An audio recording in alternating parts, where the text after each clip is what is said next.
बिहार में पंचायत चुनाव समापन की ओर है। 10वें और 11वें चरण का मतदान बाकी है। 11वें चरण का मतदान 12 दिसंबर को होना है। अभी मैं मौजूद हूँ शाहपुर पश्चिमी क्षेत्र संख्या 1 के जो वर्तमान में जिला परिषद हैं कृष्णा देवी जी, इनके पास। चलिए मैं इनसे सीधे जुड़ता हूं और जानने का प्रयास करता हूं कि अगर दोबारा इनको इस क्षेत्र की जनता जीत दिलाती है तो किस तरह से विकास करेंगी। IBN 7 भारत में आपका स्वागत है। Thank you. मैं पहले अपने जनता प्रणाम करती हूँ और मैं कहना चाहती हूँ कि जो विकास की मेरा पहला सवाल है कि अभी आप वर्तमान में जिला परिषद हैं, ये बताइए कि 5 सालों में आप किस तरह से विकास की हैं। पहले तो मैं जीती तो 2 वर्ष काम नहीं हुआ कुछ। अभी अभियंता नहीं था, जिला अभियंता नहीं आया 2 वर्ष। 2 वर्ष के बाद हम काम करने स्टार्ट किए। जितना हो सके रोड, नली और नाला का काम हम अपने क्षेत्र में कराए हैं। यहाँ तक कि शिक्षा में के लिए ज़्यादा लड़ाई की हूँ सदन में। शिक्षा में सर लोग, मास्टर लोग, लेडीज़ लोग हैं आ नहीं पा रही थी टाइम पर, वो भी हम यहाँ सुनिश्चित कराए। हमारे DDC साहब थे शशि शुभंकर, जो आज समस्तीपुर में DM हैं। उनसे हम हॉस्पिटल का जो शाहपुर में है रेफरल हॉस्पिटल, उसके लिए भी हम उनसे लड़ाई लड़े और वहाँ का भी व्यवस्था कुछ हम दुरुस्त कराए। यहाँ तक कि यह नया हॉस्पिटल भी शाहपुर में उपलब्ध कराए और टाइम टेबल वहाँ ठीक हो गया। मतलब वहाँ का टाइम तो जो है ये सब मिलने लगा। हाँ, ये सब मिलने लगा। क्या कंप्लेन कोई किया था उस समय आपको कि हॉस्पिटल में टाइम से नाश्ता नहीं मिलता है, खाना नहीं मिलता है, या जो भी दोपहर का लंच हो या फिर रात का डिनर हो, ये सब नहीं मिलता है? हाँ, हमारा क्षेत्र है, बहुत ऐसा मैसेज मिलता था और हम भी कभी कभी जाते थे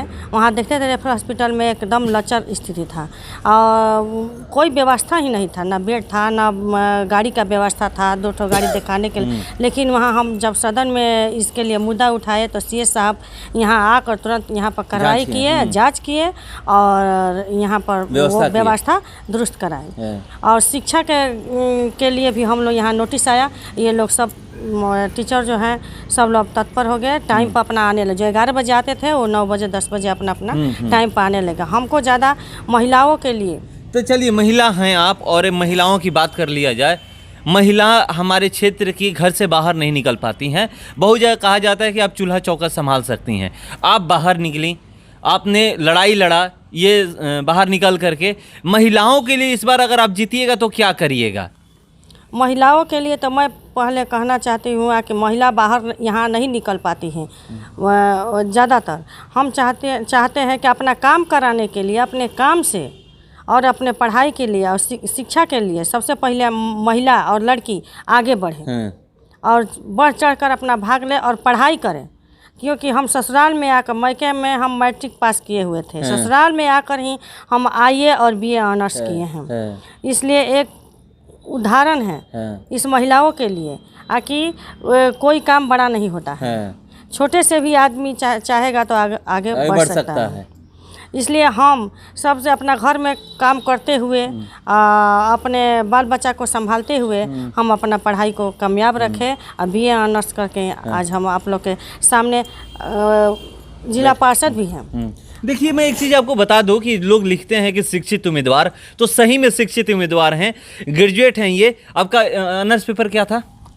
सोशल साइंस था। Social science. तो देखिए, शिक्षित हैं और ये कह रही हैं कि जो हमारे क्षेत्र की महिलाएं उस शिक्षा नहीं प्राप्त कर पाती हैं। जो लड़कियां हैं इंटर तक जाने के बाद फिर उनको शादी विवाह करा दिया जाता है और अपने ससुराल चली जाती हैं, तो वहाँ पर पढ़ाई नहीं करने दिया जाता है आगे। मगर ये रिक्वेस्ट कर रही हैं कि जो भी अगर शादी विवाह हो भी जाए, जो अपने मायके में सिर्फ मैट्रिक पास की थी और अपने ससुराल आकर के ग्रेजुएशन की, तो कोई भी अगर किसी भी घर में अगर किसी की शादी हो जाती है कहीं भी, इस क्षेत्र का जो भी लड़कियां हैं या जो भी महिला हैं, ये उदाहरण पेश कर रही हैं कि ये नहीं है कि शादी हो जाने के बाद पढ़ाई लिखाई नहीं होता है। शादी हो जाने के बाद भी अगर आप चाहिएगा तो पढ़ लिख सकती हैं। ये एक उदाहरण ये पेश कर रही हैं।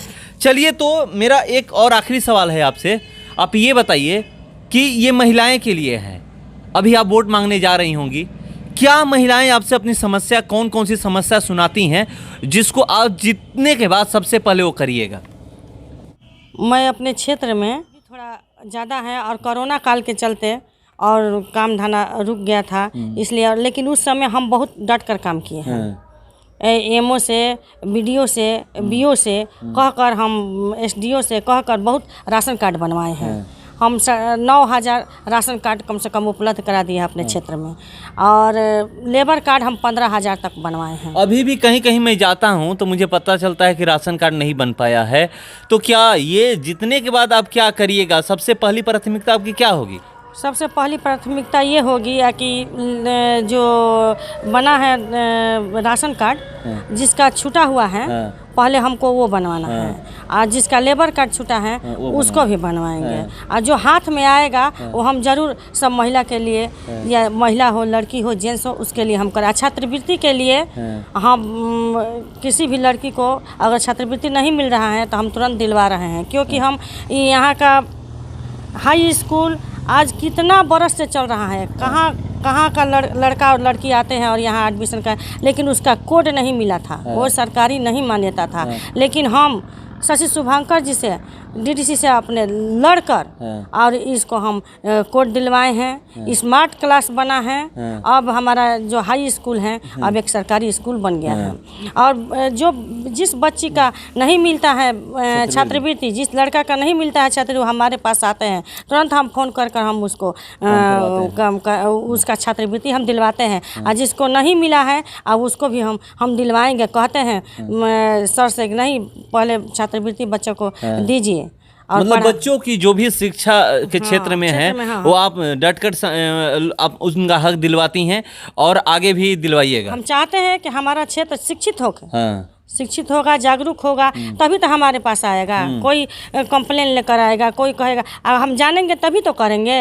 हमारा कहना ये है कि जिसको कोई संदेह है तो मेरा नंबर रखे और हमसे बात करें और वो काम का निवारण करवाएं। हम इतना के लिए मतलब आपके पास आप अपना कांटेक्ट नंबर दे रही हैं कि वो लोग आपका नंबर रखें, अगर कोई भी समस्या होता है तो आप वो कॉल करें, आप उसका समाधान करवाइए। समाधान हम जरूर करवाएंगे। हमारा यही विकास का मुद्दा है, और जिसका विकास के मुद्दा पे ही चुनाव लड़ रही हैं। हाँ, विकास के मुद्दा पर ही हम चुनाव लड़ रहे हैं। और अपना से हो सके, आगे जो भी है जिला से हो सके, जैसे भी हो सके, हम अपना से भी हो सके, हम जरूर करवाएंगे। हाँ, उनके लिए हम लड़े, महिला हो या जेंट्स हो या लड़का हो या लड़की हो, किसी के सबके लिए हम लड़े। और शिक्षा विशेष जरूरी है। शिक्षा विशेष, देखिए ये मायके में 10 पास की थी और ससुराल आकर के ग्रेजुएट हुई थी। ये एक शिक्षित उम्मीदवार हैं। और एक चीज़ मैं बता दूं, इनका सबसे पहला फोकस स्वास्थ्य और शिक्षा को लेकर के है। गली नली तो सबके लिए होता है, मगर उससे ऊपर उठकर भी नली गली सड़क करवा रही हैं, मगर शिक्षा, स्वास्थ्य, मनरेगा, राशन कार्ड ये सब बनवा रही हैं और कह रही हैं कि जो भी अब छूटा है उसको मैं बनवाऊंगी। ये पहली ऐसी 10 में से पहली ऐसी उम्मीदवार हैं जो इंटरव्यू दे रही हैं। मैं प्रयास कर रहा हूं कि हर जो भी उम्मीदवार हैं कैसे वो अपने क्षेत्र का विकास करेंगी। तो चलिए देखते हैं कि 14 तारीख को कौन यहां से जीतता है, उस दिन पता चलेगा। वोटों की गिनती उस दिन है, 12 को मतदान होना है। चलिए फिलहाल इस खबर में इतना ही, बने रहिए हमारे साथ। नमस्कार।